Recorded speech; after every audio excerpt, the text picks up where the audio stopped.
What's up, guys? Welcome to today's short sermon. Today's sermon is on spiritual warfare.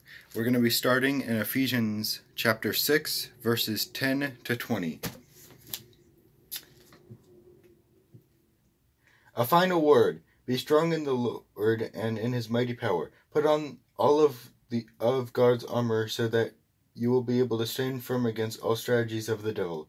For we are not fighting against flesh and blood enemies, but against evil rulers and authorities of the unseen world, against many powers in the dark world, and against evil spirits in the heavenly places. Therefore put on every piece of God's armor, so you will be able to resist the enemy in the time of evil.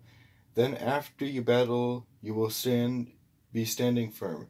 Stand your ground, putting on the belt of truth and the body armor of God's righteousness. For shoes, put on peace that comes from the good news that you will be fully prepared. In addition to all these, hold up the shield of faith to stop the fiery arrows of the devil. Put on salvation as your helmet and take your sword of the Spirit, which is the word of God. Pray in the Spirit at all times on every occasion. Stay alert and be persistent in your prayers for all believers everywhere. And pray for me too.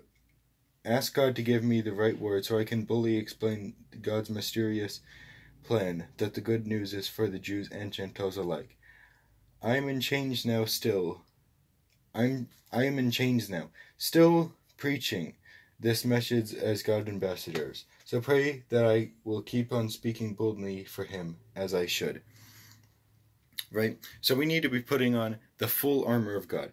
We need to have we need to be preaching, we need to have peace, we need to have truth, we have to have faith. We need to speak boldly and pray consistently for boldness.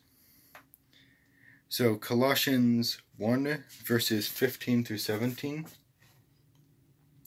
Christ is the visible image of the invisible God. He has existed before anything was created, and is supreme over all creation. For through him God created everything in the heavenly realms and on earth. He made the things we can see and the things we cannot see, such as thrones, kingdoms, rulers, and authorities in the unseen world. Everything was created through him and for him. He existed before anything else, and he holds all creation together. So, there's kingdoms and heavenly realms like on earth that we cannot see. Angels, demons, fallen angels, etc. And we're at constant battle with them over our souls.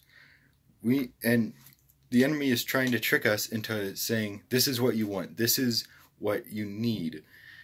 And the Lord is saying, no, stop. You don't need that. That is actually harmful to you. But I'm good. Jesus brings life to you. So Colossians 2, verses 12. For you were buried with Christ when you were baptized, and with him you were raised to new life because you trusted the mighty power of God who raised Christ from the dead. So we get baptized, trying to angle this. We fall back like we're being buried, and then we're raised to new life. So what that's symbolizing is we die to ourselves, and Christ, in his resurrection, resurrects us into our new life. That's why we say we are born again, because we died and then we're born again. We were raised into a new self, into a new being. Colossians 3, verses 10 and 11. Put on your new nature and be renewed as you learn to know your Creator and become like him. In this new life, it doesn't matter if you're a Jew or a Gentile, circumcised or uncircumcised, barbaric, uncivilized, slave or free. Christ is all that matters, and he lives in all of us. So, we are renewed. We put on our new nature. We need to strive to be like Jesus, to be like Christ, because Christ is the role model, right? So, when you have a hero, you look up to him. You want to be like him. Christ is our hero. We need to be like Christ. We need to strive to be like Christ and to be like him.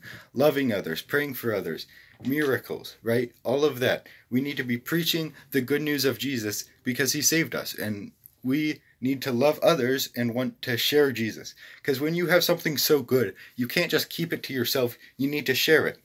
Like, if you're a doctor and you have the cure to cancer, you're not just going to be like, oh, you have cancer? Well, I can't really help you. No, you're going to be like, oh, well, I know exactly how to help you. And you'll do better. You'll want to help people. So in the same way, with life and death, they don't know the answer. They are falling into where they do not want to go because of their sin. And we have the answer. So why are we sitting back like, well, I guess do what you want? No, we need to be telling them, hey, I have the answer. I have the solution to your problem.